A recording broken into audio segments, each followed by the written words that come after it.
¿Cuál es el misterio? ¿Qué es lo que él nos quiere contar como novedad?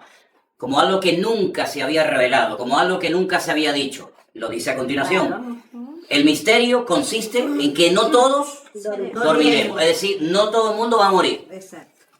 Dormir, morir, Sí, no es igual. Pero todos Sí. seremos transformados. Vamos a leer después unos versículos adelante para que entendamos en qué consiste esa metamorfosis o esa transformación. Pero dice que ese cambio, esa transformación se producirá en un momento, en un abrir y cerrar de ojos. Y da un dato que ya le hemos dado en anteriores clases, a la final trompeta. Y yo, perdonen que insista, ese dato tiene todo nuestro respeto, porque no vamos a cuestionar el por qué Pablo dijo a la final trompeta y no dijo... Bueno, es que eso fue lo que él quiso decir y eso es lo que está escrito en toda la Biblia del mundo. Esta transformación, este cambio será instantáneo en un momento y un abrir y cerrar de ojos. ¿Cuándo? A la final trompeta. Se tocará la trompeta, se tocará la trompeta. Alguien decía el otro día, pero bueno, la Biblia dice en Tesalonicense que cuando Cristo venga, vendrá con voz de trompeta. Una cosa es como voz de trompeta y otra cosa dice que se tocará la trompeta. Y donde se tocan las trompetas en el Nuevo Testamento es única y exclusivamente en el libro del Apocalipsis. Yo sé que en el Antiguo Testamento estaban los shofar, que son los cuernos de carnero o de antílope que se tocaban para cosas puntuales, y estaban dos trompetas de plata que se tocaban para convocatorias, etcétera, etcétera. Pero donde únicamente se tocan trompetas en el Nuevo Testamento es en el libro del Apocalipsis. Y concretamente hay 7, que hoy, por cierto, las vamos a leer. Entonces Pablo nos da un dato muy interesante. Dice, a la final trompeta, se tocará la trompeta y los muertos serán resucitados incorruptibles. Y nosotros seremos transformados. Aquí hay dos grupos de personas, los que ya están muertos y los que estén vivos en el momento en el que se toque esa trompeta. Los que están muertos resucitarán. Esa es la primera resurrección, ¿vale? Porque hay 2 resurrecciones que se mencionan en la Biblia. Una que es esta y la segunda resurrección que se produce al final del milenio, ¿vale? Después de los 1000 años de era mesiánica, resucitarán todos los que no han resucitado, es decir, todos los inconversos de toda la historia de la humanidad, desde Génesis hasta el momento en el que ocurra ese acontecimiento. 2 resurrecciones, una para vida y una para muerte, ¿vale? Pero esta que está mencionando Pablo en 1 Corintios capítulo 15 es la primera resurrección, la de los muertos en Cristo. Y ahora da una serie de explicaciones muy interesantes. Vamos a leerla, versículo 53. Porque es necesario que esto corruptible se vista de incorrupción y esto mortal se vista de inmortalidad. Cuando el hombre fue creado en un principio, el hombre fue creado con la capacidad de no morir, un ser inmortal, porque dice la Biblia que una de las consecuencias del pecado fue que el hombre pasó de ser un ser inmortal a ser un hombre mortal, si perdió la inmortalidad. El día que pecares, pereceréis, os convertiréis en seres mortales. Ese don, ese regalo, eso que era realmente extraordinario, que se perdió en el jardín del Edén, se vuelve a recuperar con la segunda, con la resurrección, a través de Cristo. El hombre vuelve a recuperar la incorrupción, el hombre recupera la inmortalidad, y entonces el verso 54 añade, cuando esto corruptible se haya vestido de incorrupción, y esto mortal se haya vestido de inmortalidad, entonces se cumplirá la palabra que está escrita, aquí dice sorbida, en otras versiones dice vencida es la muerte con victoria. Eso lo dice en Isaías 25:8. ¿Vale? Pablo cita el texto de Isaías 25:8. Vencida es la muerte en victoria. ¿Dónde está, oh muerte, tu aguijón? ¿Dónde, oh sepulcro, tu victoria? Ya que el aguijón de la muerte es el pecado y el poder del pecado es la ley. Entonces, este acontecimiento que se nos relata aquí es lo que conocemos con el nombre de rapto, arrebatamiento, traslación. Es decir, son diferentes términos para definir la misma cuestión. La iglesia va a ser arrebatada, la iglesia va a ser raptada, la iglesia va a ser trasladada. póngale el adjetivo que más le guste. No vamos a estar discutiendo ahora cuál es la palabra más correcta, porque todas hacen referencia al mismo hecho, al mismo acontecimiento, ¿vale?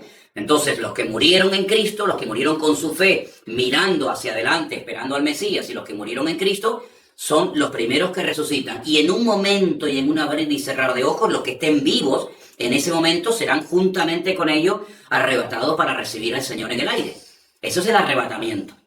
Entonces, yo he puesto aquí en la pizarra, digamos, una serie de palabras o de frases o de datos para tener en cuenta. Hemos dicho que la gran tribulación se divide en dos periodos del mismo tiempo, 3 años y medio, 3 años y medio, o 42 meses, o 1260 días cada bloque, ¿vale? El libro de Apocalipsis nos explica muy claramente lo que va a ocurrir en la primera parte y en la segunda parte de lo que llamamos gran tribulación, que va de menos a más, ¿vale? Empieza con los 7 sellos, y ahí es donde aparecen los famosos 4 caballos que van cambiando de color. Yo quiero que leamos hoy directamente de la Biblia la información. Cuando terminan esos juicios sobre la tierra, vienen otros 7 más, que dice que son como toques de trompeta, ¿vale? Cuando se tocaba la trompeta era para estar atento a algo que se va a decir o a algo que se va a hacer. Entonces, esos toques de trompeta simbolizan o representan 7 juicios más todavía, más fuertes que los 7 anteriores. Y todo eso es en la primera parte de lo que conocemos como la gran tribulación. Más cosas que están sucediendo durante esa etapa. Pues la manifestación del anticristo, también la manifestación del falso profeta, de los 2 testigos, de los cuales hablaremos cuando leamos el capítulo 11 del Apocalipsis. 144.000 judíos son marcados de una forma especial durante la primera parte de la gran tribulación. Puse aquí también la reconstrucción del templo de Jerusalén, ¿vale? El templo de Jerusalén se reconstruye en la primera parte de la gran tribulación. Sí, hay muchas cosas que tenemos que saber clasificarlas. ¿Cuándo ocurren? ¿Antes, en la primera parte o en la segunda parte? Ahora, volviendo al texto de Apocalipsis, de Primera de Corintios capítulo 15, me ha llamado mucho la atención algo que yo leía en el día de hoy y se lo quería compartir a todos ustedes. Primera de Corintios capítulo 15, ¿verdad? Nos habla del arrebatamiento y nos habla de la primera resurrección. Pero si vamos al libro del Apocalipsis, ¿vale? Vamos a ir al último libro del Nuevo Testamento, al libro del Apocalipsis. Hay un versículo que yo leía hoy muy, muy, muy interesante, y es el capítulo 10. Capítulo 10. Vamos a leer a partir del versículo 6. Dice así.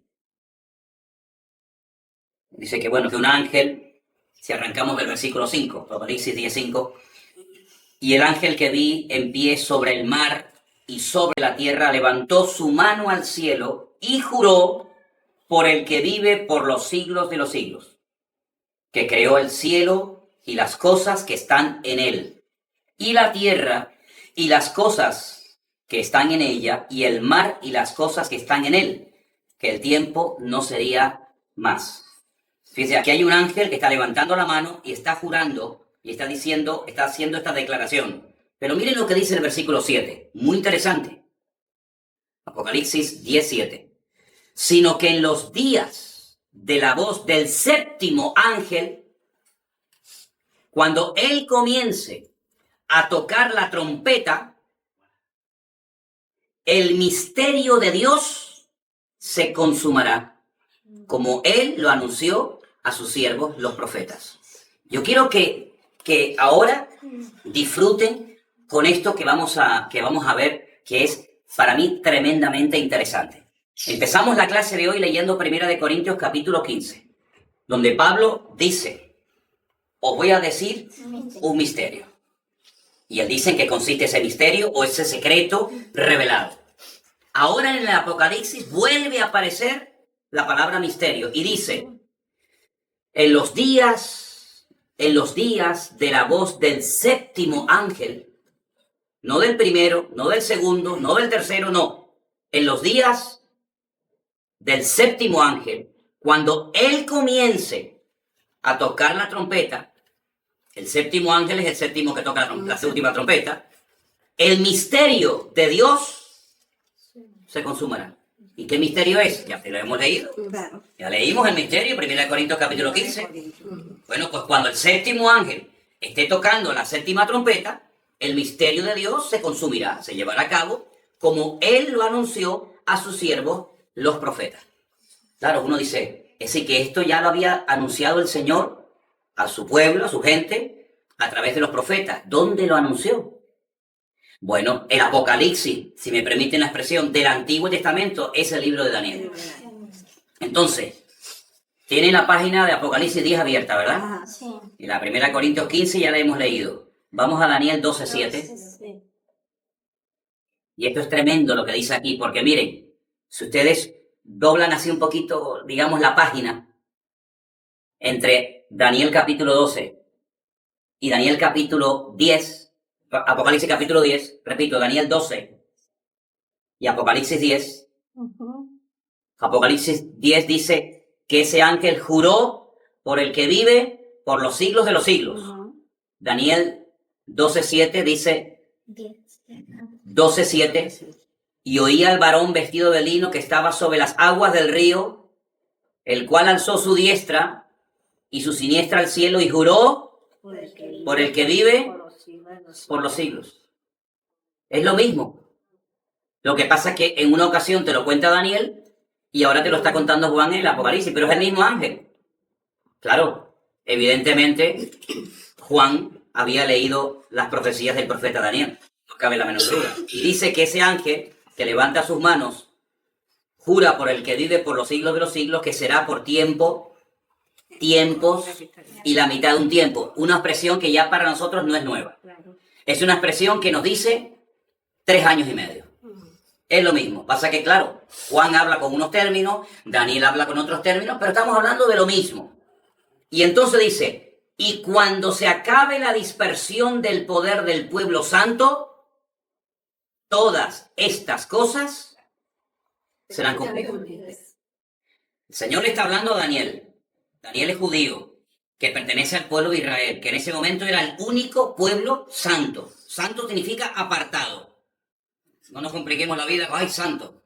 Santo significa apartado. Cuando tú apartas una cosa para un uso concreto, lo estás santificando. Pasa que hoy en día no hablamos en esos términos. Pero realmente cuando decimos, no, que los cristianos somos santos, hombre, vamos a ver, somos santos no porque seamos las mejores personas del mundo. Somos santos porque Dios nos ha apartado para que vivamos una vida diferente para Él. Por eso ahora uno puede entender cuando el apóstol Pablo le escribía a los santos de Corinto, a los santos de otra congregación, dice, ¿pero cómo emplea la palabra santo? Bueno, pues porque la palabra santo siempre ha significado apartado, escogido. Y entonces les escribo, en vez de decir a los cristianos de Corinto, les escribo a los que se han apartado del mundo, a los santos, para servir y glorificar al Señor. Es lo mismo. Pasa que eso es una terminología que no es muy común hoy en día, pero que nosotros al leer la Biblia tenemos que dominarla, tenemos que conocerla, porque si no nos quedamos como diciendo, uy, ¿cómo que los santos? ¿Qué le escribía? Estatuas, imágenes, por el contexto católico del cual procede la mayoría de la gente. Pero Daniel nunca fue católico. Daniel sabía que el pueblo santo era el pueblo de Israel, porque era el único pueblo que había sido apartado, comprado, escogido por el Señor para cumplir una serie de objetivos a nivel mundial, ¿vale? Entonces le dice el Señor que cuando se acabe la dispersión del poder del pueblo santo, todas estas cosas serán cumplidas. Ahora, ¿qué es lo que ocurre? Yo les voy a recomendar a todos ustedes, se lo pueden descargar gratuitamente de internet, lo que muchos de nosotros utilizamos, que es una auténtica joya, y es la Biblia paralela. Adolfo la conoce perfectamente porque seguramente la ha utilizado en muchas ocasiones y quiero recomendarles la Biblia paralela. Es una Biblia en la que la puedes descargar en muchas versiones e incluso cuando estás leyendo un texto puedes leerlo en diferentes versiones. Puedes incluso ir al texto original y puedes pinchar sobre la palabra específica y te lo explica en español qué significa esa palabra. Esa palabra en otros versículos de la Biblia aparece con esta connotación o con esta aplicación o significado. Es una joya. Créanme realmente que es una joya, lo que se llama la Biblia paralela. Entonces, en la versión Reina Valera, que es la que yo estoy utilizando en esta noche y he leído, dice que todo esto se va a cumplir cuando se acabe la dispersión del poder del pueblo santo. Nos quedamos como así diciendo, ¿y esto qué significa? Entonces, yo voy a leerles en esta noche, en esta versión, que seguramente algunos de ustedes han visto o conocen, se llama Biblia en hebreo español. Vienen 2 tomos, ¿vale? Viene un tomo para unos libros de la Biblia y otro tomo para el resto de los libros del Antiguo Testamento, ¿vale? Entonces, en esta versión, en Daniel 12:7, dice, en la última parte, una vez que él jura por el que vive eternamente, dice, cuando se haya cesado de quebrantar el poder del pueblo santo, todas estas cosas serán consumadas. Cuando haya cesado de quebrantarse el poder del pueblo santo, la palabra ahí, sin embargo, es la palabra yad, la palabra mano, ¿no? Que se traduce a veces también por poder. Sobre quién se ha manifestado el brazo del Señor. Brazo es mucho más que un miembro del cuerpo humano, es sinónimo de poder, ¿verdad? Bueno, en este caso, en el versículo 7 de Daniel 12 aparece la palabra yad, que es la palabra mano. Sí, cuando se haya dejado de quebrantar al pueblo santo, el pueblo santo, volvemos al tiempo de Daniel, claro, era el pueblo de Israel. Cuando se haya dejado de quebrantar el pueblo santo, todas estas cosas se cumplirán. Entonces, eso es lo que nos dice Daniel. Y lo que nos dice Apocalipsis es que cuando se toque la última trompeta, cuando suene el sonido de la última trompeta, el misterio de Dios se cumplirá. Claro, no hay contradicción entre lo que dice Daniel y lo que dice Juan. Ambos se complementan. Te da unos datos Daniel que Juan no te da, pero Juan te da una información que Daniel no te da. Entonces, como hay una regla de la hermenéutica es una materia que se estudia, la hemos dado aquí en la iglesia en varias ocasiones, que consiste en la interpretación correcta de los textos bíblicos. Si usted no puede interpretar la Biblia como usted le dé la gana. Si hay unas reglas, hay unas normas, y eso se estudia en hermenéutica. Y una de las muchas reglas de la hermenéutica dice que la Biblia se interpreta a sí misma. Es decir, como la Biblia fue escrita por más de 40 personas diferentes, en épocas distintas y en idiomas diferentes y en lugares diferentes, puede ser, como estamos viendo en esta noche, que usted lea a Daniel, que vivía en Babilonia y escribía entre el hebreo y el arameo, que te dé una información que luego Juan, que vive en la época del primer siglo de la era cristiana, que conoció personalmente a Cristo, que está desterrado en la isla de Patmos, vive en Europa, él te esté hablando en unos términos y te emplee o te dé una información diferente a la que te da Daniel. Pero repito, no se contradicen, sino que se complementan. Esto es como cuando tú compras un rompecabezas, un puzzle. Ajá. Un puzzle de 1500 piezas. Y claro, tú las sueltas todas encima de la mesa y eso es un desorden. Tú no entiendes, tú no ves nada. Pero hay un dibujito, generalmente en la tapa, en la cajita, donde sale el paisaje, o el barco, o el animalito, o lo que sea. Entonces usted lo que tiene que hacer es buscar cada pieza y poner cada una en su sitio. De las 1500 piezas, ¿cuál es la más importante? Todas son importantes. Lo que pasa es que cada una va en su respectivo lugar. Entonces la Biblia es como un gran rompecabezas, donde en Daniel te da una información, en Ezequiel te da otra, en Apocalipsis te da otra, y usted lo que tiene que hacer, y gracias a Dios que tenemos nosotros toda la Biblia. Por eso hay cosas que Daniel escribía que él no entendía. Porque claro, él no tenía el Apocalipsis, él no tenía la revelación de Jesucristo, él no tenía todo el Nuevo Testamento. Pero nosotros somos privilegiados porque tengo todo lo que Dios ha revelado, toda la información que Dios ha dado a conocer, la tenemos en un libro llamado Biblia, que significa colección de libros, de ahí viene la palabra biblioteca, ¿verdad? Entonces yo tengo toda la información de tal manera que digo, bueno, es que con lo que Daniel dice no me llega, si me faltan datos, váyase al Apocalipsis y los encuentra. Con lo que me dice Juan, hay cosas que no entiendo. Por ejemplo, el otro día, cuando hablábamos de león, con alas, de leopardo, ¿esto qué cosa es? Váyase usted a Daniel, y cuando entienda la visión de Daniel y el sueño de Nabucodonosor, vas a poder entender lo que te dice Juan en el Apocalipsis. Entonces, es una maravilla el poder tener todos esos libros, todos esos datos en un solo tomo, en la Biblia, y a través de ellos podemos sacar conclusiones concreta. Evidentemente, Daniel no tenía toda la información que tú y yo en esta tarde, en este lugar, sí ya tenemos. Y entonces, cuando vamos al Nuevo Testamento, y a través de la pluma de Pablo, a través de los escritos de Juan, uno dice, oye, pues todo esto se va a cumplir, que ya lo sabíamos, ya en el Antiguo Testamento ya sabíamos todo eso, pero nos faltaban datos. Y un dato muy importante es que este misterio se va a consumar, se va a realizar cuando comience a oírse la voz del séptimo ángel tocando la última trompeta. Y esos son datos que nosotros no hemos puesto, son datos que están ahí en la Biblia hace miles de años. Nosotros simplemente lo que estamos haciendo es leerlos y de esa manera podemos sacar conclusiones muy, muy interesantes acerca de los últimos tiempos. Permítame, tengo que poner la batería a cargar, porque esto no dura eternamente y para siempre. Es como nosotros los cristianos, que tenemos que renovar de vez en cuando las pilas, ¿no? Tenemos que cargarnos las pilas en el Señor, pues tenemos que renovar las pilas. Que tengo que estar con la cámara, con el móvil, con el teléfono y con todo. Pero gracias a Dios estamos bien. Entonces, ¿queda claro? Muy bien. Como la gran tribulación empiezan con los 7 sellos, vayamos al Apocalipsis a ver qué nos dice la Biblia literalmente de los 7 sellos. Alguien dijo, bueno, ¿y esto del rollo con los 7 sellos, esto qué cosa es? Alguien comparó ese rollo, esos 7 sellos, con el título de propiedad. Cuando alguien tiene algo, tiene papeles. Tú puedes demostrar que esa casa es tuya por las escrituras. Tú puedes demostrar que ese coche es tuyo por los papeles que tienes. Alguien comparó este rollo, este pergamino con 7 sellos, con el título de propiedad del Señor. Pero vamos a Apocalipsis 6, donde vamos a encontrar los datos concretos y específicos de cada uno de estos sellos.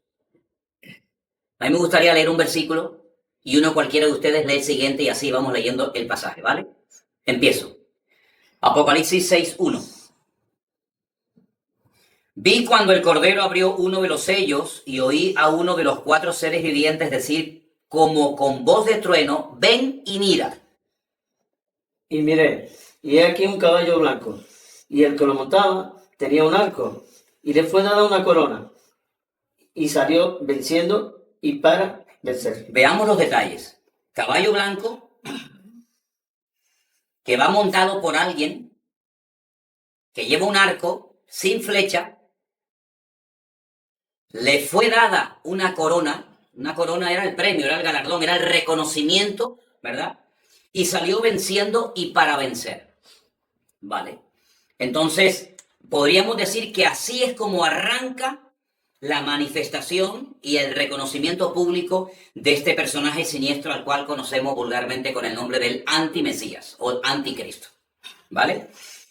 Un caballo blanco, en este caso, representa, pues bueno, cómo es la puesta en escena de este personaje político que va a ser reconocido por muchísima gente y que tendrá poder, tendrá autoridad, tendrá una sede de gobierno, tendrá sus tropas, tendrá sus ministros, etcétera, etcétera. Y es la forma como empieza a manifestarse este personaje siniestro del anticristo en la primera parte de la Gran Tribulación.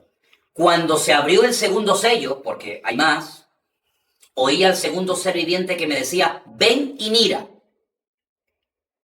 Y salió otro caballo, bermejo, y al que le montaba le fue dado poder de quitar de la tierra la paz, y que se matasen unos a otros. Eso no pasa con el primer caballo. Cuando se presenta el anticristo, aquí no hay guerra.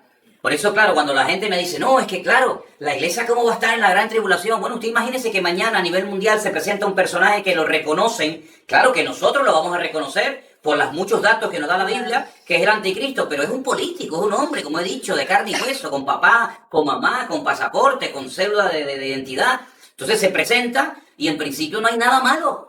Es simplemente un líder político que se da a conocer y que lo reconocen muchas naciones y muchos pueblos. Bueno, ¿y qué problema hay en eso? Y ya empezó la gran tribulación y no nos hemos dado ni cuenta. Pero a continuación dice la Biblia que se le da poder para quitar de la tierra la paz. Bueno, ¿y cuántas veces la paz ha sido quitada de la tierra estando los creyentes viviendo en el planeta Tierra? Miren los hermanos nuestros cómo tuvieron que vivir en la Primera Guerra Mundial. Aquí en Europa murieron millones de gente. Y cuando terminó la Primera Guerra Mundial fue algo tan terrible que algunos expertos dijeron, nunca más el mundo se volverá a enfrentar peleando nación contra nación, porque ha sido tan terrible la Primera Guerra Mundial que espero que hayamos aprendido la lección. Se equivocaron. La Segunda Guerra Mundial fue aún peor que la primera. Más de casi 70 millones de muertos. Nación contra nación, no tenías a dónde ir. Todo un continente conquistado por los nazis, por Hitler. Y los cristianos vivían allí, las iglesias estaban allí, los pastores estaban en España, en Alemania, en Suiza, en Bélgica, en Holanda, en Italia, en Portugal, en todos esos países había cristianos. Se predicaba el evangelio durante la Segunda Guerra Mundial y no había paz. Por lo tanto, si llega un momento en el que se quita la paz, esto para los cristianos no es nada nuevo, porque durante muchos siglos los cristianos vivieron perseguidos. Por lo tanto, si no, es que la iglesia no puede pasar por nada de eso, pero si es que la iglesia ya ha pasado por periodo de la Primera Guerra Mundial, la Segunda Guerra Mundial, etcétera, etcétera. Cuando se abrió el tercer sello, oí al tercer ser viviente que decía, ven y mira, y miré, y aquí un caballo negro. ¿Se dan cuenta cómo el caballo va cambiando de color? Es como diciéndonos, a través del caballo yo te estoy hablando de cómo va cambiando la situación mundial. Y el que lo montaba tenía una balanza en la mano. Versículo 6. Y oí una voz de en medio de los 4 seres vivientes que decía, 2 libras de trigo por 1 denario y 6 libras de cebada por 1 denario, pero no dañes el aceite ni el vino. ¿Ustedes se acuerdan en la parábola de la viña? A la gente que fue a trabajar todo un día al campo, se le pagó al final del día un denario. Si un denario era lo que se le pagaba a un jornalero por trabajar un día. Y aquí dice, claro, yo le voy a pedir a los hermanos cubanos, porque en Europa esto no existe. Bueno, quiero decir en España, ¿no? 2 libras. ¿Cuántos son 2 libras? 1 kilo. 1 kilo. 2 libras, 1 kilo. Sí. Ok, ¿ves? Casi, no exacto. Acabo de aprender algo. Más o menos. Porque en España no usamos un sistema métrico decimal y, en fin, otras medidas. 2 libras son 1 kilo, casi 1 kilo.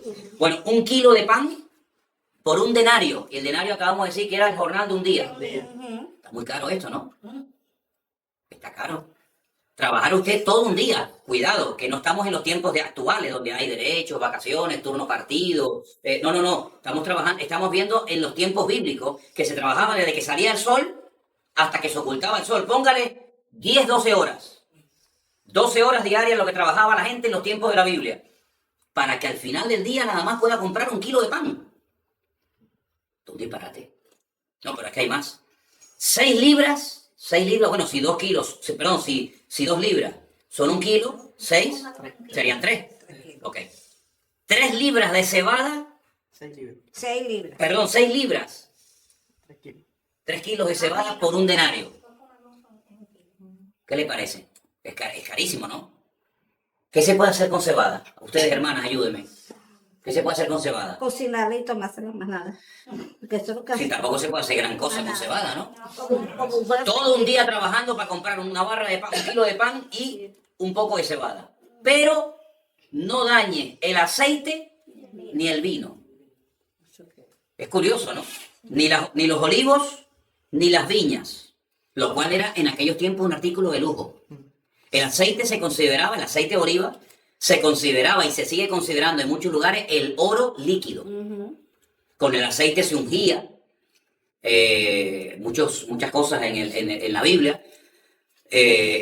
Con el aceite la gente se lo echaba en la cara, en el rostro, era una especie de ungüento. El vino era un artículo de lujo, ¿verdad? No podía faltar el vino en una mesa. Estamos hablando de la cultura mediterránea. Es decir, había artículos de lujo, pero sin embargo, los artículos elementales y básicos estaban carísimos. ¿Qué cosa, no? Cuando vivimos un tiempo en Argentina, veíamos unas casas espectaculares y coches nuevos y televisiones y lujos, pero sin embargo, después dentro había miseria y pobreza y la gente no tenía ni para comer, ¿no? Las paradojas de la vida, ¿no? ¿De qué sirven los lujos si a la hora de la verdad no tienes para comer? ¿De qué sirve un coche último modelo en la puerta de tu casa, una casa preciosa, si después no tienes ni para la arepa, ¿no? Ni para las caraotas del día, ¿no? Es terrible, ¿no? Pero muchas veces ha pasado eso en países en crisis, que lo que habían comprado, el patrimonio que tenían, ahí estaba, pero que a la hora de la verdad con eso no se sacia el hambre, ¿vale? Cuando abrió el 4º sello, oí la voz del 4º ser viviente que me decía, ven y mira. Versículo 8. Miré y vi un caballo amarillo. El que lo montaba tenía por nombre Muerte, y el Hades lo seguía, y le fue dada potestad sobre la cuarta parte de la tierra, para matar con espada, con hambre, con mortandad y con las fieras de la tierra. ¿Sabes? En el libro del Apocalipsis a la muerte se le compara o muchas veces se le ve como un ángel, el ángel de la muerte. Dice que el que montaba ese caballo amarillo era el ángel de la muerte, y el Hades es el mismo lugar que se nombra en la Biblia también, pero con otro nombre, porque Hades está en griego y Seol está en hebreo, pero es el mismo lugar, es el lugar de los muertos. Entonces dice que el Hades le seguía y le fue dada potestad sobre la cuarta parte de la tierra para matar con espada, con hambre, con mortandad y con las fieras de la tierra. Es decir, desde que se abrió el primer sello y apareció el caballo blanco, ahora las cosas han cambiado de una forma tremenda. Pero no se olviden que todo eso ocurre en la primera parte de la gran tribulación. Es decir, en 3 años y medio las cosas cambian radicalmente. Y uno dice, ¿pero cómo puede cambiar tan rápido las cosas? Bueno, y en menos tiempo todavía. Mira, la historia del mundo cambió en 1 hora. Cuando cayeron las Torres Gemelas, a partir de ese momento, a partir de esa hora en la que ocurrió esa tragedia, el mundo cambió. Los aviones, los viajes, la seguridad, etcétera, etcétera, todo cambió en poquísimo tiempo. El diablo no necesita demasiado tiempo para conseguir sus objetivos. Cuando abrió el 5.º sello, vi bajo el altar las almas de los que habían sido muertos por causa de la palabra de Dios y por el testimonio que tenían. Es decir, en el 5.º sello se ve las almas de los que habían sido muertos por causa de la palabra de Dios y por el testimonio que tenían. ¿Dónde? En la primera parte de la gran tribulación. Pero si no estaban, dicen algunos, ya se fueron arrebatados antes. Entonces, ¿cómo los mataron? Es curioso, ¿no? Es interesante ver estos datos que nos da la Biblia. Clamaban a gran voz: ¿hasta cuándo, Señor santo y verdadero, no juzgas y vengas nuestra sangre en los que moran en la tierra? Se les dieron vestiduras blancas, se les dio que descansasen todavía un poco de tiempo hasta que se completara el número de sus consiervos y de sus hermanos, que también habían de ser muertos como ellos. Claro, alguien puede decir, bueno, pero estas almas de los decapitados fueron los que mataron antes y por eso están ya en la presencia del Señor. No, pero espera, aquí dice, se les dieron vestiduras blancas, se les dijo que descansasen todavía un poco de tiempo hasta que se cumpliera el número de sus consiervos y sus hermanos, que también habían de ser muertos como ellos. Es decir, gente que no estaba muerta, gente que estaba viva, pero que iban a ser muertos durante esta primera etapa de la gran tribulación. Entonces, ¿qué quedamos? ¿Qué quedamos? ¿Te das cuenta como muchas veces la gente repite las cosas como el loro, pero no sacan de la Biblia la información? No, es que yo una vez oí a un pastor que dijo, es que en mi iglesia se enseñaba así, pero una pregunta, ¿usted lo ha leído? Porque aquí yo estoy viendo cosas que como que se contradicen con algunas cosas que nos han enseñado en el pasado. Aquí dice que van a estar matando a gente por causa de la palabra de Dios, y por causa del testimonio, van a estar muriendo durante la primera parte de la gran tribulación. ¿Qué le parece? Entonces, todas estas señales y todos estos juicios, repito, y quiero que lo que quedemos bien claro, es durante los primeros 3 años y medio. Miré cuando se abrió el 6.º sello y aquí hubo un gran terremoto. Oye, una cosa curiosa de la Biblia es que el futuro te lo cuenta en tiempo pasado. Hubo un gran terremoto. Pero si todavía esto no se ha producido. Pero es que ya en el Señor, el futuro ya te lo cuenta como algo que ya pasó, porque Él lo sabe todo, mi hermano. Él es presente, pasado y futuro al mismo tiempo. Hubo un gran, no dice habrá, hubo un gran terremoto y el sol se puso negro como tela de silicio, la luna se volvió como de sangre, y las estrellas de los cielos cayeron sobre la tierra, como la higuera deja caer sus higos cuando es sacudida por un fuerte viento. El cielo se desvaneció como un pergamino que se enrolla, y todo monte y toda isla se removió de su lugar. Los reyes de la tierra y los grandes, los ricos, los capitanes, los poderosos, y todo siervo y todo libre se escondieron en las cuevas y entre las peñas de los montes, y decían a los montes y a las peñas: caed sobre nosotros y escondednos del rostro de aquel que está sentado sobre el trono y de la ira del Cordero. Ahí tienen un versículo que pueden utilizarlo como referencia a la ira del Cordero, porque dijimos en otras clases que en el Apocalipsis mencionan 3 tipos de ira diferentes.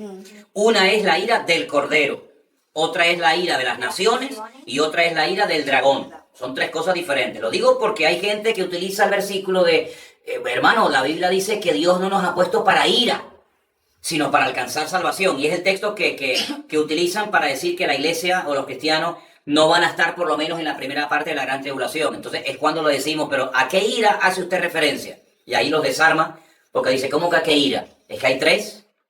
¿A qué ira ¿De qué ira estamos hablando? ¿De la ira del Cordero, del Señor? Y ya estamos libres. El Señor no está enfadado con nosotros. Pero la iglesia está exenta de la ira de las naciones.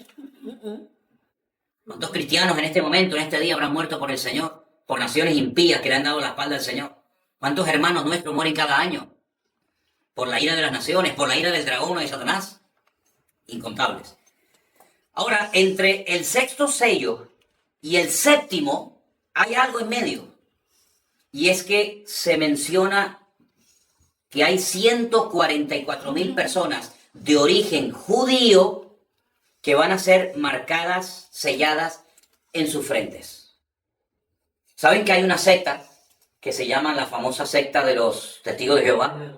Que ellos dicen, los famosos 144,000 sellados, Sí, escogidos, que dicen que son testigos de Jehová. Sí. Pero hay algo ahí, ellos hablan de eso, pero ellos te tiran el dato, más dice la palabra que son hombres y mujeres que no han tenido, o sea, se han guardado para Se han guardado. Y encima, uno le dice eso a ellos le queda... sí, no, y encima son 144,000 judíos. No es que uno es de Colombia, otro de México, otro de España, no. Son 144,000 judíos y además judíos de todas las tribus, de las 12 tribus de Israel. Para más INRI, ¿no? Para que quede bien claro que no son de cualquier nacionalidad, no son de cualquier raza o etnia, sino son judíos y 12,000 de cada una de las tribus, y aquí se mencionan, la tribu de Judá, de Rubén, de Gad, de Aser, Manasés, Neftalí, Simeón, Leví, Isaacar, Zabulón y Benjamín, las 12 tribus, 12,000 de cada uno de ellos. Dice en el versículo 3 que no se le haga daño a la tierra, ni al mar, ni a los árboles, hasta que hayamos sellado en sus frentes a los siervos de nuestro Dios. Y oí el número de los sellados, 144,000 sellados de todas las tribus de los hijos de Israel. El Señor sabe dónde están esas tribus, y el Señor en su momento hará que aparezcan, porque ustedes saben que las tribus del norte desaparecieron, las famosas tribus perdidas, cuando fueron atacadas por el imperio asirio, y quedaron las tribus del sur, que como 100 y pico de años más tarde también fueron atacadas por Nabucodonosor, se llevaron a muchos a Babilonia, y esas dos tribus después volvieron a su tierra de 70 años después, cuando reconstruyen el templo de Jerusalén, pero de las 10 tribus del norte como que se diluyeron. Algunos dicen que se asimilaron entre las naciones y se perdieron. Pues no se perdieron, porque la Biblia dice que aquí vuelven a aparecer y esta gente toma una parte activa, 144,000 personas durante ese tiempo.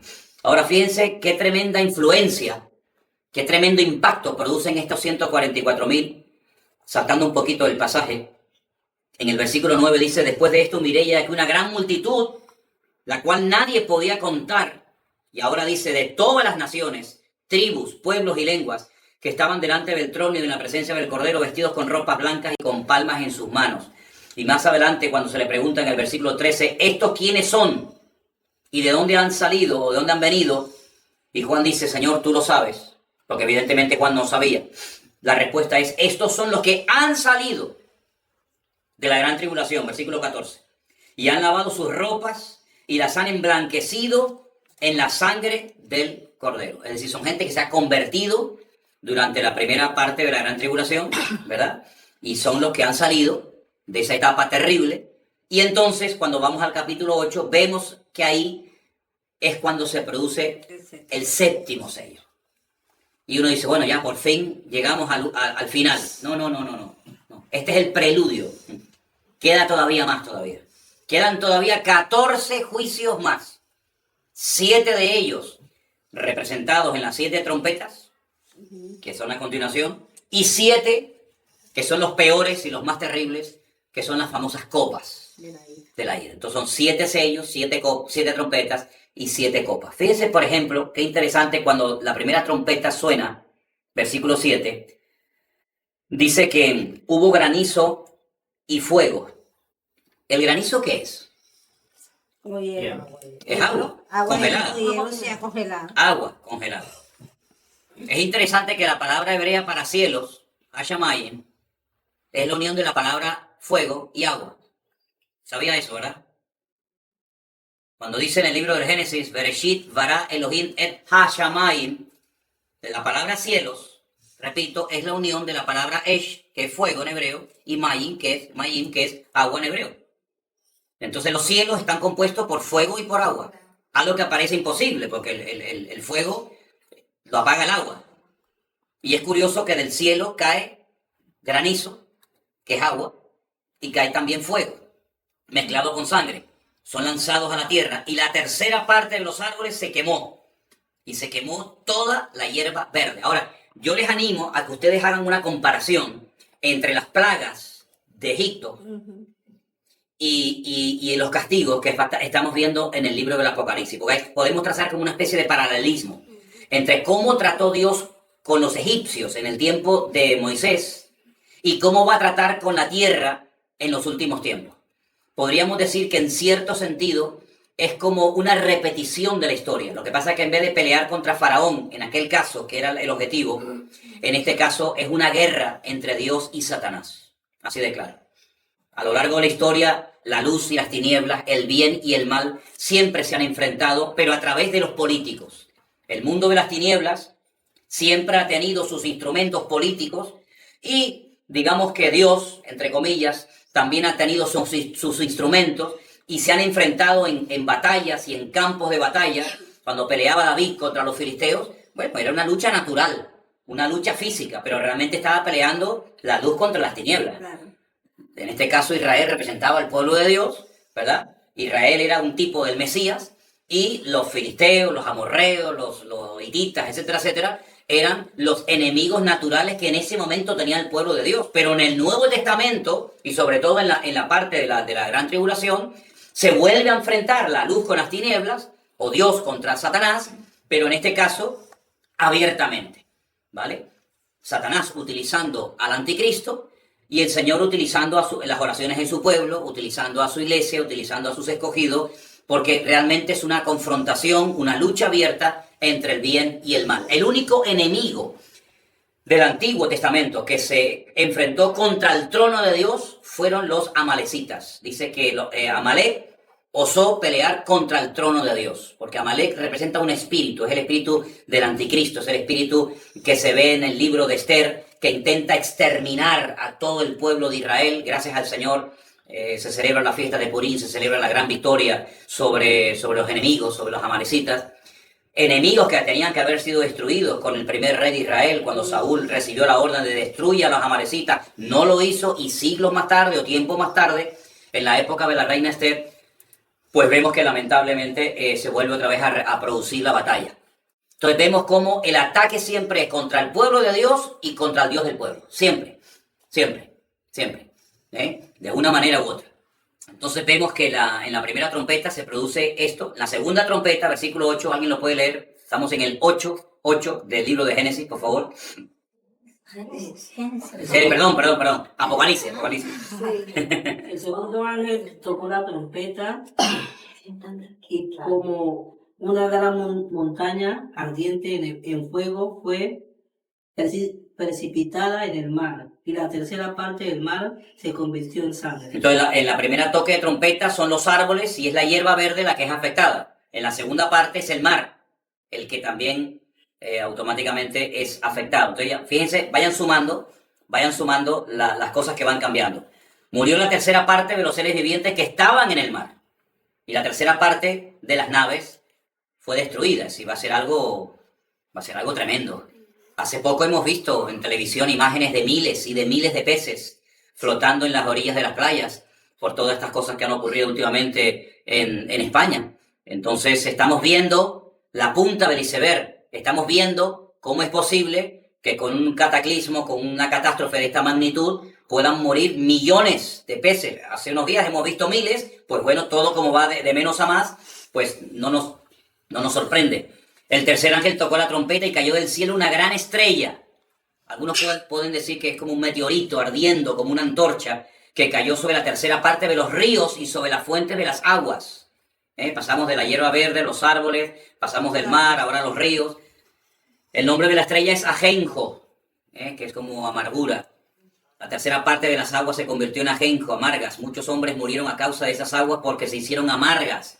Fíjense que una de las primeras plagas o la primera plaga que el Señor mandó a Egipto fue la contaminación de las aguas. Se convirtieron en sangre, por lo tanto, esas aguas no se podían beber. Y otra vez las aguas vuelven a ser afectadas en este toque de trompeta. Versículo 12, alguien que lo lea, por favor. El cuarto ángel tocó la trompeta y fue herida la tercera parte del sol, y la tercera parte de la luna, y la tercera parte de las estrellas, para que se oscureciese la tercera parte de ellos, y no diese luz en la tercera parte del día y asimismo de la noche. Ahí hay astros que son afectados. Ahí tenemos el sol, la luna, las estrellas. Interesante, ¿no? Esa expresión sol, luna y estrellas la vais a ver muchas veces, no solamente aquí.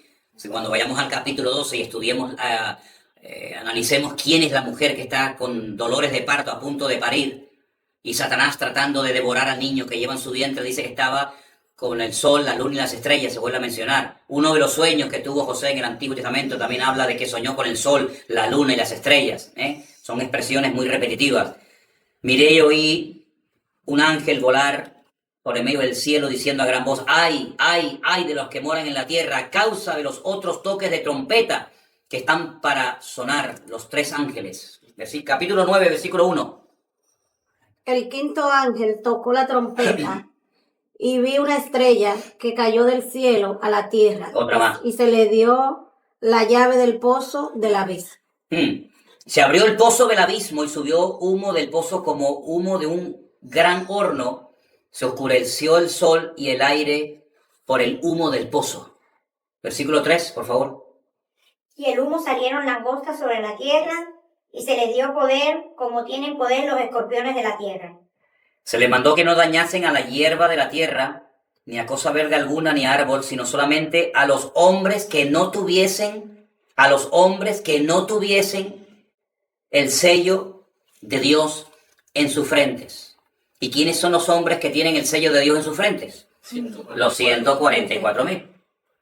Pero los demás que no tenían el sello, la marca, la identificación de Dios en su cuerpo, en su vida, a esos se les atormentaría. ¿Qué les parece? Hay diferencia, ¿no? Siempre Dios ha hecho diferencia entre los justos y los injustos. En Egipto lo hizo, en el diluvio lo hizo, en la destrucción de Sodoma y Gomorra lo hizo. Siempre ha habido una gran diferencia entre sus hijos, entre su pueblo y los que no son su pueblo. Dios siempre ha protegido, Dios siempre ha cuidado, Dios siempre ha marcado una diferencia entre los que le pertenecen y los que no le pertenecen. Dice, pueden dañar a los hombres que no tienen el sello de Dios en sus frentes. A eso lo que quieran, pero los que tienen la marca de Dios en su frente, por eso no se preocupen. ¿Qué te parece? Ahora, es interesante notar que al final del capítulo 9, dice, los otros hombres que no fueron muertos con estas plagas, ni aún así se arrepintieron de las obras de sus manos. Si ya ha habido 14 juicios terribles, catástrofes, el mar afectado, la fuente de las aguas, miles, millones de personas han muerto, pero dice que ni aún así se arrepintieron de las obras de sus manos, ni dejaron de adorar a los demonios. Ustedes saben que en la Biblia la idolatría es comparada a adorar a demonios. Eso lo dice la Biblia. Ni dejaron de adorar a los demonios, ni a las imágenes de oro, de plata, de bronce, de piedra y de madera, las cuales no pueden ver, ni oír, ni andar. Y no se arrepintieron de sus homicidios, ni de sus hechicerías, ni de su fornicación, ni de sus hurtos. Oye, es increíble, ¿eh? Cómo la dureza del corazón del hombre, ni siendo castigado con estos juicios terribles de parte de Dios, dice que ni aún así muchos se arrepintieron de sus obras. Es tremendo, ¿no? Es tremendo ver cómo cuando una persona se niega a creer y a humillarse, no hay forma. Miren el faraón. Si alguien vio milagros, si alguien vio cosas tremendas que nadie había visto, fue el faraón. El río Nilo convertido en sangre. ¿Saben lo que es eso? El río más largo del mundo. Por lo menos en la parte de Egipto, sangre. Ranas en la cama que le entraban por todas las habitaciones. Nada. Piojo. Muerte de los primogénitos. Granizo, muerte del ganado, úlceras, moscas. Endureció su corazón de tal manera que no había forma de reconocer que el Dios de los hebreos, el Dios de Israel, era el Dios vivo y al Dios verdadero. ¿Qué te parece? Entonces, la voluntad del hombre no es anulada ni siquiera después de la conversión. Cuando la persona se convierte, Dios no lo robotiza. Dios no anula la voluntad de la persona, del individuo, sino que la persona tiene voluntad propia. Y en este caso, la voluntad individual de estas personas es que no nos vamos a arrepentir ni viendo castigos, ni siendo perjudicados con estas plagas o epidemias o castigos. No se quisieron arrepentir de todo lo que ahí se menciona. Siguieron adorando imágenes, siguieron con sus hechicerías, con su fornicación, con su libertinaje. Tremendo, ¿no? Tremendo. Pero si creen los hombres, o incluso ustedes, que ya Dios va a decir, bueno, vale, no se quieren arrepentir, paro. No, todavía queda lo peor. Todavía queda la segunda parte de la gran tribulación, que es tremenda. Ahora, durante la primera parte de la gran tribulación, los 144.000 van a estar predicando junto con los dos testigos, capítulo 11 del Apocalipsis, que hablaremos la próxima semana de estos dos personajes, que nadie te puede decir quiénes son. Se puede especular, se puede opinar, y no hay nada malo en eso. No hay nada malo en decir, oye, hubieron dos personajes de la antigüedad que, según nos cuenta la Biblia, no murieron. La Biblia dice que Enoc caminó con Dios y con Dios se fue. Y la Biblia presenta a Enoc en el Nuevo Testamento como un profeta, como un hombre que vio y habló y escribió de la segunda venida de Cristo. Quiero leerles unos versículos de una carta muy chiquitita, que es el penúltimo libro del Nuevo Testamento, que es la carta de Judas, para que ustedes vean lo que ahí se nos dice. Estamos en la carta de Judas, que solamente tiene, bueno, ni siquiera un capítulo, ¿no? Son como versículos sueltos. En el versículo 14 se nos habla de Enoc. Dice, de estos también profetizó Enoc. Lo curioso es que cuando tú vas al libro del Génesis, que es donde se ubica el personaje de Enoc, no lo vemos profetizando.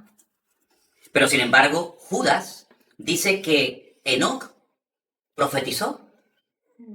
Luego en el Nuevo Testamento, en la época del Nuevo Testamento, se sabía lo que profetizó Enoc.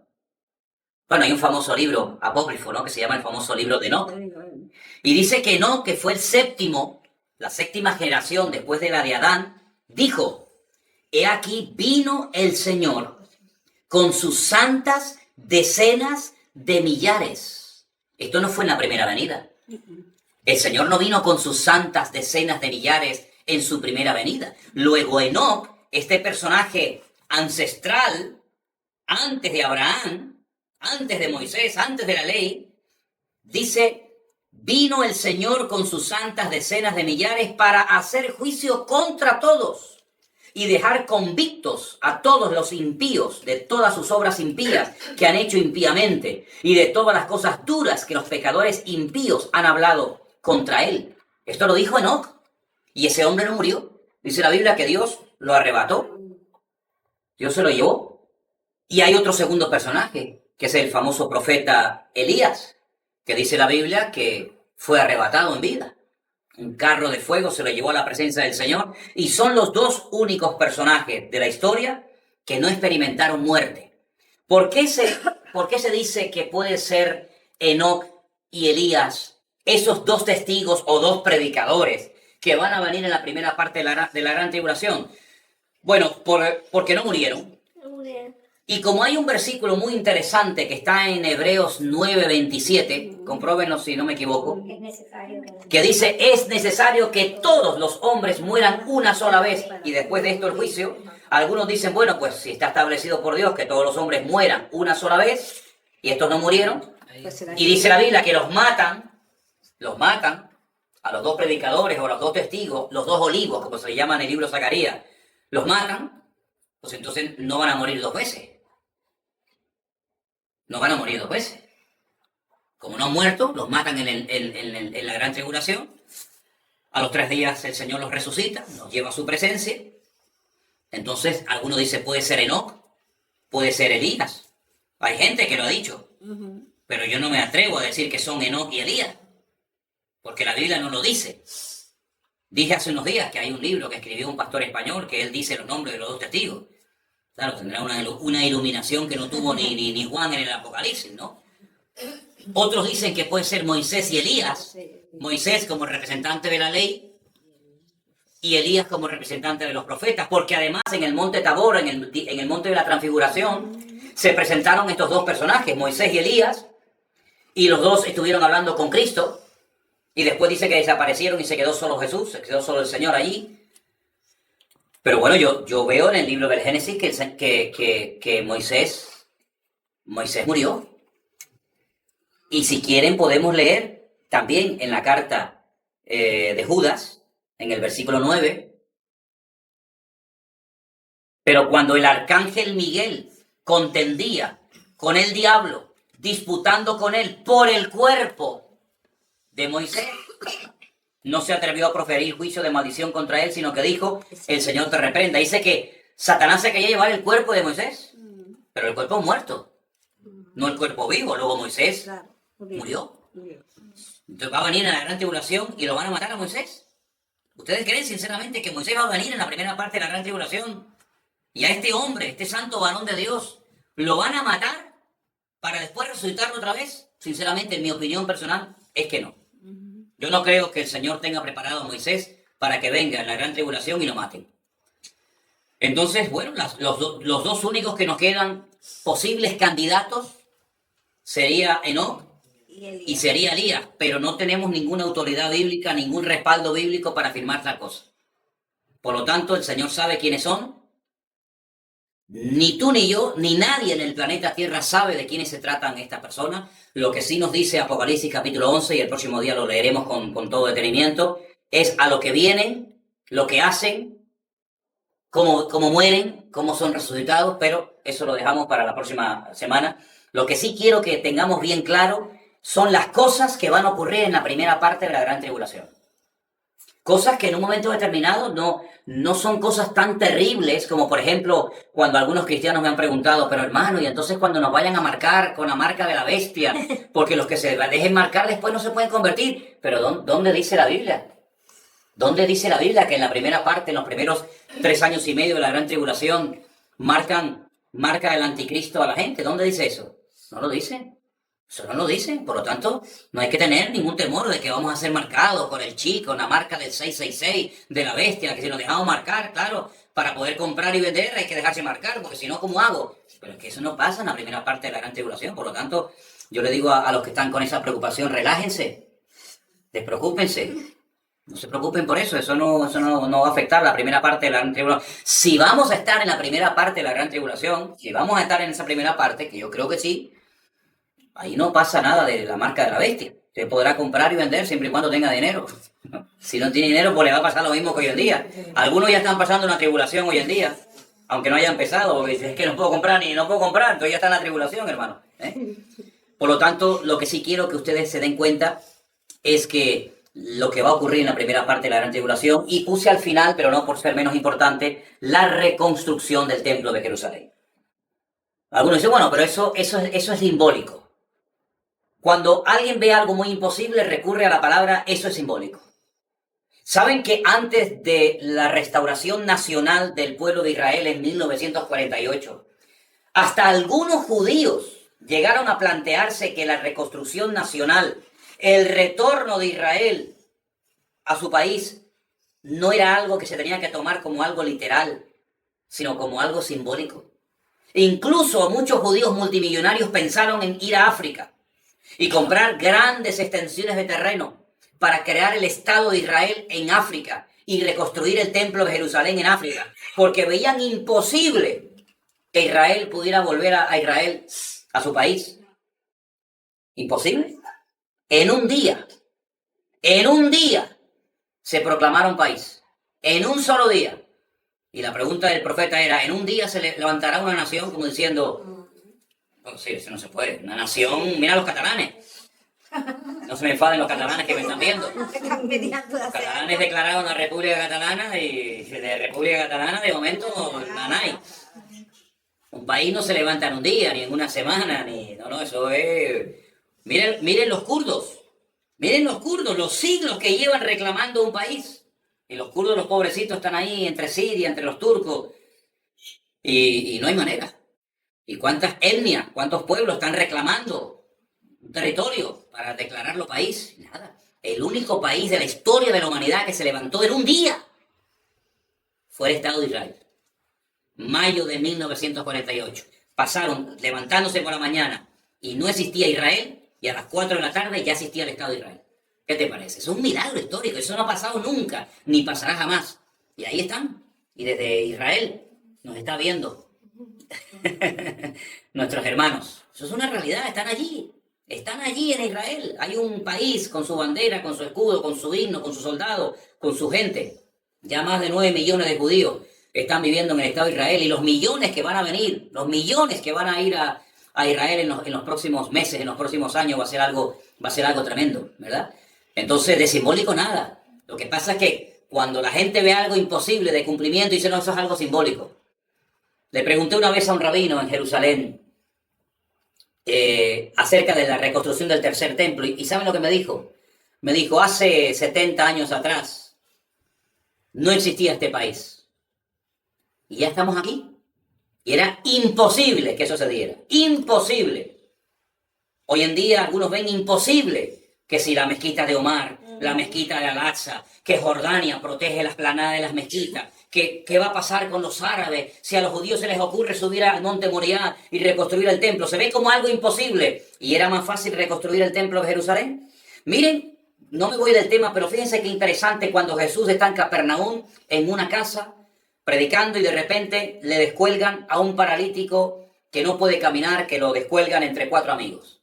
Lo primero que hace es, hijo, tus pecados te son perdonados. La gente se quedó asombrada diciendo, pero ¿quién puede perdonar pecados sino solo Dios? Y a continuación añade el Señor y dice, pues para que veáis que el Hijo del Hombre tiene poder para perdonar pecados, le dijo al paralítico, levántate, toma tu lecho y anda. Pero la pregunta que hace el Señor es la siguiente. ¿Qué es más fácil? Fíjense que no dice qué es más difícil. ¿Qué es más fácil? ¿Perdonar pecados o levantar a un paralítico? Claro, si la pregunta fuera para nosotros, diríamos, bueno, pues si perdonar pecados es simplemente lanzar una frase, pero el Señor, ¿qué es más fácil? No dijo qué es más difícil. Para Dios no hay nada imposible. Para Dios la palabra imposible o difícil no existe. ¿Qué es más fácil? ¿Perdonar los pecados o sanarlo? Eso es lo que Dios va a hacer con el pueblo de Israel. Una restauración nacional, que ya se ha producido, y una restauración espectacular de tipo espiritual. Y eso es lo que nos habla en Ezequiel, cuando lo leamos en la próxima semana, de los huesos secos. Cómo se reconstruye, cómo se restaura nacionalmente Israel, y cómo se restaura espiritualmente la nación de Israel. Entonces todo eso, muchas de esas cosas yo creo que nosotros vamos a tener el privilegio de poder verlas, y estamos comenzando a ver cosas realmente increíbles. Nosotros somos privilegiados porque podemos ir a Israel y ver que la primera parte de la profecía de la restauración nacional del país ya se ha cumplido. Muchos hermanos no lo vieron, ¿eh? Muchos pastores predicaban, pero nunca vieron eso. Nosotros, gracias a Dios que hemos nacido después de 1948, podemos decir de que eso es una realidad. Por lo tanto, si ya se cumplió lo natural, no te quepa la menor duda de que lo espiritual también se va a producir. ¿De acuerdo? Así que